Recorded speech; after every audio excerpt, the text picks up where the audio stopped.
Iya. Kalau apa namanya yang kelihatan yang udah nggak layak ini ya nggak usah diambil gitu saya.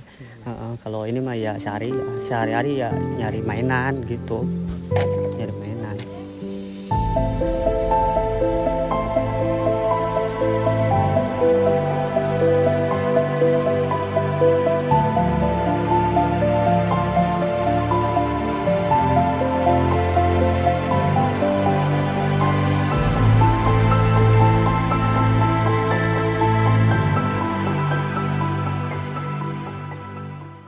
Assalamualaikum warahmatullahi wabarakatuh. Shalom, Om Swastiastu, Namo Buddhaya, dan salam kebajikan. Halo kawan-kawan semua, perkenalkan, saya Reski Pradipta Nugraha dari SMA N 3 Kota Tangerang Selatan. Bagaimana? Kawan-kawan sudah menyaksikan cuplikan video sebelumnya, bukan? Begitulah kondisi tempat pembuangan akhir atau yang biasa disebut dengan TPA Bantar Gebang, yang telah menampung kurang lebih 7.500 sampai 7.800 ton di Jabodetabek per harinya. Bukankah sangat miris melihat betapa terpuruknya negeri ini dengan tumpukan sampah yang tak dapat dihitung melalui jari kecil kita?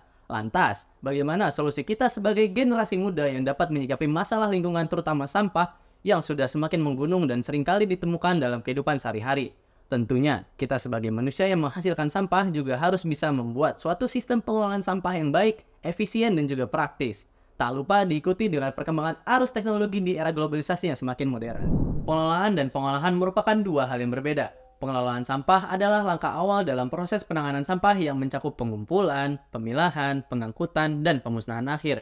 Pengangkutan sampah itu dilakukan pada dini hari menggunakan umroll truck dan dump truck dengan pola-pola yang bermacam, seperti contohnya menggunakan pengangkutan individual tidak langsung, individual langsung, komunal tidak langsung, dan penyebaran jalan. Di sisi lain, pengolahan sampah adalah proses khusus yang melibatkan transformasi fisik, kimia, atau biologis sampah untuk mencapai tujuan tertentu, seperti daur ulang, pengomposan, atau insinerasi menggunakan teknologi dan fasilitas yang khusus tentunya. Jadi intinya, pengelolaan sampah adalah proses yang lebih luas yang mencakup pengumpulan dan pengaturan sampah. Sementara pengolahan sampah adalah langkah-langkah khusus yang digunakan untuk mengubah atau mengelola sampah sesuai dengan tujuan tertentu, seperti daur ulang atau pemusnahan yang aman.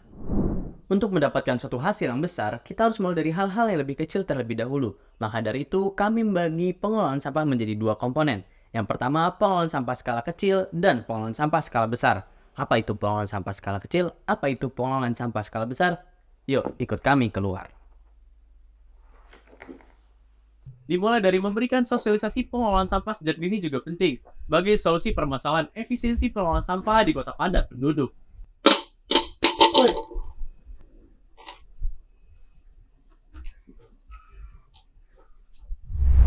Peran masyarakat juga sangat penting karena merupakan instrumen yang dapat menerapkan perubahan sebagai promotor agar masyarakat lainnya ikut ambil bagian dalam pengelolaan sampah dan berlangsungnya lingkungan yang berkelanjutan. Tapi nggak segini juga nggak sih? Beralih pada komponen yang kedua, yaitu pengelolaan sampah skala besar. Salah satu inovasi yaitu mengolah kembali barang-barang plastik untuk dijadikan bahan bangunan eco-brick.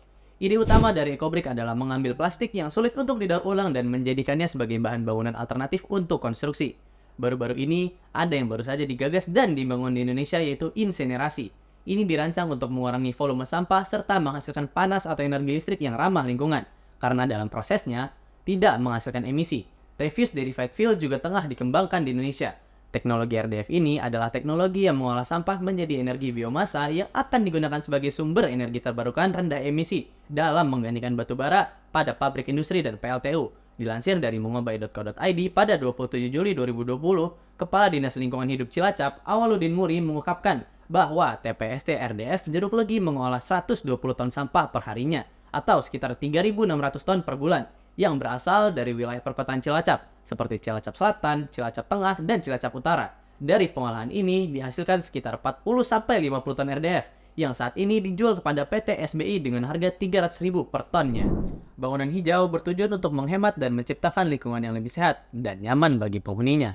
Mereka juga dapat menghasilkan penghematan jangka panjang dalam biaya operasional dan pemeliharaan. Dengan melakukan semua proses tersebut, sehingga penyelesaian persoalan sampah dapat terjawab. Meskipun mungkin tidak ada solusi tunggal yang dapat sepenuhnya mengatasi masalah sampah, penting untuk diingat bahwa penyelesaian masalah sampah memerlukan kolaborasi dari berbagai pihak, termasuk pemerintah, industri, masyarakat, dan individu. Maka dari itu, ayo kita sama-sama menjaga Indonesia kita tercinta.